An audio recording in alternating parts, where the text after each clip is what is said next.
the truth concerning sin. Verse 9, he says, he teaches this concerning sin because men do not believe me. The Bible teaches that we are sinners in at least three different ways. And let me point them out to you briefly this morning. First, by nature.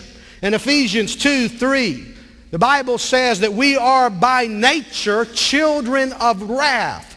We are natural born sinners. Wow, that even sounds like a movie title. Well, it is a movie title. You know, Hollywood over and over again grabs hold of spiritual ideas and then takes them and perverts them and twists them in the way that they would. And that is because they are simply ideas that are true, and the human spirit is drawn to them because there's something in us that is drawn toward truth.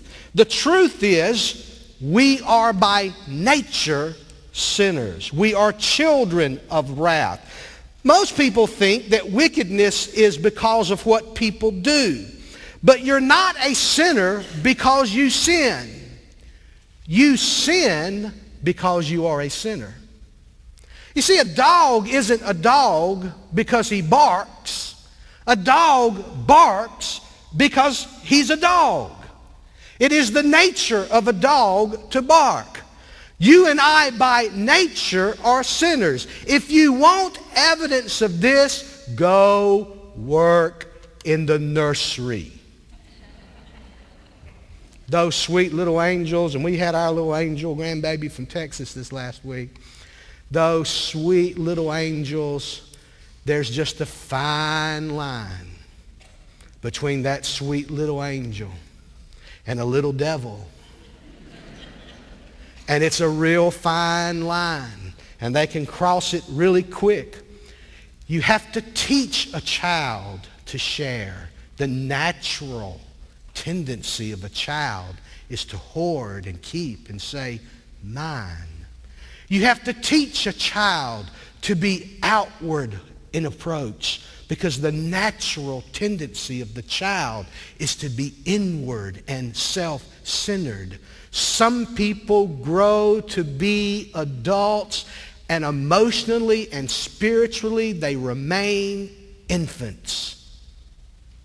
And everything's about themselves, and they are totally self-centered, totally self-consumed. And it is a tragedy when an adult still acts like an infant.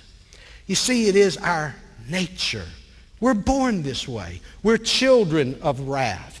Have you ever gotten an apple and seen a wormhole in it? Have you ever done that? Well, you don't need to worry. There's not a worm in that apple.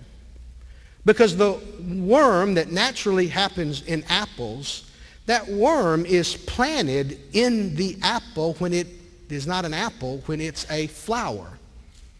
And then when the fruit develops, the larva is within the apple, and it hatches as a worm, and the worm eats its way out. It doesn't eat its way in. In the very same way, wickedness is not something out there that comes into us.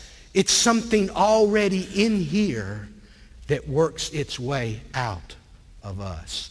Jesus said this when he was speaking about the fact that certain dietary laws of their faith said they couldn't have certain things to eat. And Jesus made the comment, it is not what goes into a man that defiles him. It's what comes out of him, because the defilement is already there. He's all making the same simple point over and over again, that the first characteristic of sinfulness is that we are by nature sinners.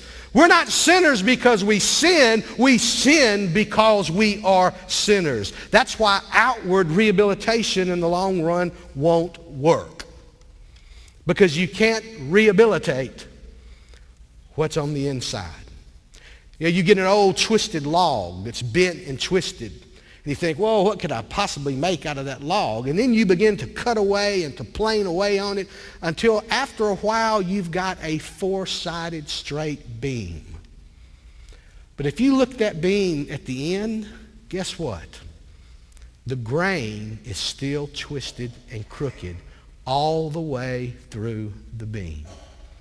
You've made it look straight on the outside, but on the inside, it is still twisted.